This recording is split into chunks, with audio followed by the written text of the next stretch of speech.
Hello everybody and welcome back to another video. Today we are going to look back at week 9 of the Overwatch League and take a look at my picks, my predictions, all that kind of stuff, and see how I did. So let's throw up my picks for the week up now. And as you can see, I did pretty well. I went 8-2, not too bad. Got both my big pick games right, which is good because I need those to go back up because they have been they've been struggling a little bit.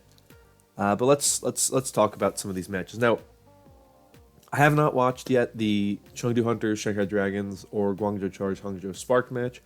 They happened last night while I was asleep.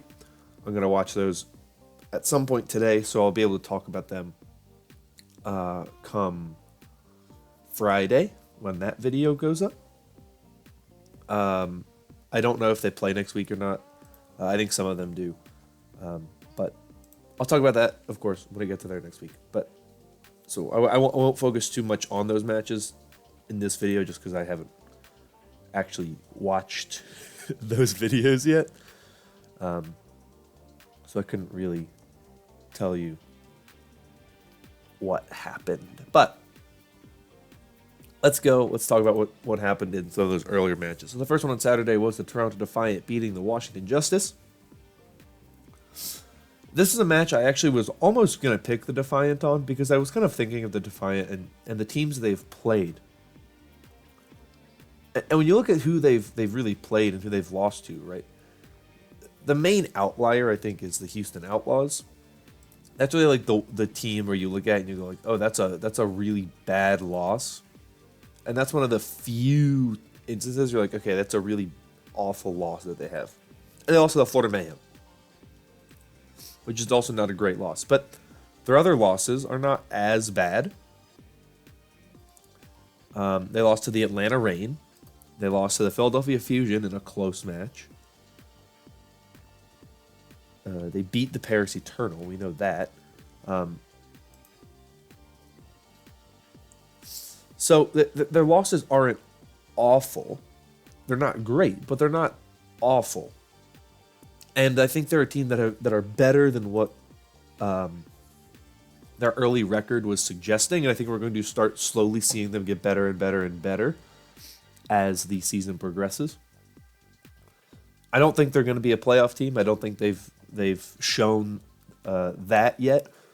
But I think they are. I mean, they could be. They'd have to be like a 12 seed. But I think they are a middle of the pack team who's going to try to fight for that play-in spot. But I think they're middle of the pack in the Atlantic. I think they're better than Florida. They're better than Washington. They're certainly better than Boston. And I'd say they're probably better than Houston. I think that the Defiant have the talent and the roster to really kind of prove that they are that type of team. And we'll just see what happens going forward. The next game on Saturday was the Gladiators taking on the Fuel. I don't really remember much from this game other than the Gladiators just kind of rolled the Fuel. The Fuel were not that good going into that match or before that match or whatever it may be. They were not a great team for a number of reasons. But they've looked better since then. But they're still not a team I would say is particularly strong. The Gladiators have been impressive. I didn't think their DPS lineup would be that good, though they have proven me wrong. But I still think the Gladiators are a team who are probably top or high middle of the pack. I don't think they're going to be a team that's fighting for the conference championship. Though they could, I mean, they're a team that I expect to see in playoffs. And a team that will probably make it somewhat far. But I don't think they're a team that's really kind of at the top of their conference. I just think that there's too many other good teams in the Pacific Conference. Right now they're in 4th technically, but I don't expect that to last. I think the Shock are going to surpass them as the season progresses, and I think that the Dynasty, the Titans, and the Dragons are going to stay ahead of them as well. But we'll see. We had the rematch between the Valiant and the Shock, which the Shock walked away with the win this time around. It wasn't an awful series. It was a 3-1 for the Shock this time around. The Shock ran the same roster throughout the match. They didn't make the changes, which is like what everybody wanted. We saw Moth on Lucio. It's a better hero for him. This was a match that went as I expected. I expected the San Francisco Shock to win this one. I expected it to be easier for them, just because of what we saw. So I thought it was a good match for them. For the Valiant, it was not awful, but I think the DPS duo didn't do as well as we had seen from them last week. And that's really kind of the big thing that I think happened this week, was that the DPS duo couldn't do as much as they used to. It was really Dreamer and McGravy who were doing a lot of the work. And that was true for both Saturday and Sunday. So I think it was a bit of a blemish on the Valiant, but we'll see. We'll talk more about them in a little bit. We had the Shanghai Dragons take on the Hangzhou Spark. It was an easy 3-0 win for the Dragons. It wasn't even a close series. I think the Dragons look a lot better. I think they look very clinical. They're looking a lot better. I think that they still have some issues with coordination and team play that isn't super polished right now. I've seen them do some things that are sloppy. They make decisions where, one or two people will go forward, or they'll make kind of rash decisions that end up costing them a team fight or whatever. They'll rush forward and then get kind of decimated by their opponent. Which there was one instance in the match against the Spark where they kind of were basically winning a fight and they got too aggressive and the Spark really kind of collapsed on them. I think it was on the first map, which I believe was Ilios. So that's something that the Dragons have, but they're so talented. Their team is really, really good that I think they are going to be fine. The Spark, they didn't look amazing. They didn't look awful. I thought they played pretty well. They just kind of fell flat at times. It's the kind of thing of you have a really good team like Shanghai and you have a good team like Hangzhou, where the good team is they're just not as good. So they play well, but they just are not really able to quite do what the other team is able to do. But I actually like what the Spark have done. I like the Spark as a whole. I think they're a very good team still. And I'm curious to see more from them as we go forward, because I think that this was an interesting week for them hero pool wise. I expected to see more Winston from them. And maybe against the Charge they ran Winston. I don't know for sure. But they did not run Winston at all against the Dragons. They kept running the Reinhardt, which isn't that surprising in the sense that, Reinhardt was the better composition. But I did kind of expect them to maybe try to run some more dive because they could. But they opted not to. Like I said, maybe they did against the Charge. I don't know. Let's move on to the final match for Saturday, which was the Guangzhou Charge, winning 3-2 over the Chengdu Hunters. I don't think the series should have been that close. I think the Guangzhou Charge should have really been able to win this one easily. Chengdu Hunters did not have Wrecking Ball. They were running really awful compositions. This match was bad. Let me tell you right here, right now. I thought that match was awful. It was super sloppy, super uncoordinated. The compositions were awful at times. It was not a pleasant match to watch. Chengdu Hunters threw at the end of the match. They threw. They were at 99% to 0, and they lost. Which happens, but they had the ults like twice, and they lost. It was not a good match. It was a sloppy match from both sides. And this match really has me worried about the Charge going forward and the Hunters going forward. If it's not a Wrecking Ball composition, I'm especially worried about the Hunters. Though I think A-Ting played pretty well. I think he played fine on the Winston and on the Reinhardt. So we'll see what if he does more going forward. But it was a weird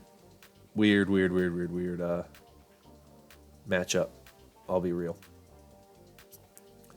Let's move on to Sunday, where we have the Paris Eternal get their revenge over the Houston Outlaws. It was a good win for Paris. They looked pretty good without Hip. Obviously, he just retired. Gray stepped back into the spot pretty well. Granted, he was playing Moira. He posted a meme after the fact of him just, spraying Ben Best because he was playing Moira. So it didn't really change much of anything. But I thought it was a good match from the Eternal. I thought they looked pretty good. I thought the Outlaws actually looked okay, especially on map 1, but they kind of started to peter as the match went on, and they didn't look as good towards the end. But kind of, a game where you kind of expect that type of win from the Eternal. It was good to see the Eternal come back and get a win, that they're still in good form. It was very good to see. With the Philly Fusion taking on the Washington Justice, the Philly Fusion walked away with that one with an easy victory, 3-0. They were a lot better than the Justice are. Hisu looked very good. It was a good match from the Fusion. Justice are a team that I'm kind of worried about. They didn't look awful. They had a couple times where I actually thought they looked pretty good, but they just couldn't stand up to the Fusion's roster. And that really was just kind of the nail in the coffin for them. We have the Fuel beating the Valiant. This was a disaster of a match for the Valiant. They messed up a lot of things. Now, it was a 5-mapper, so it was a close series, but the Valiant did not play super well.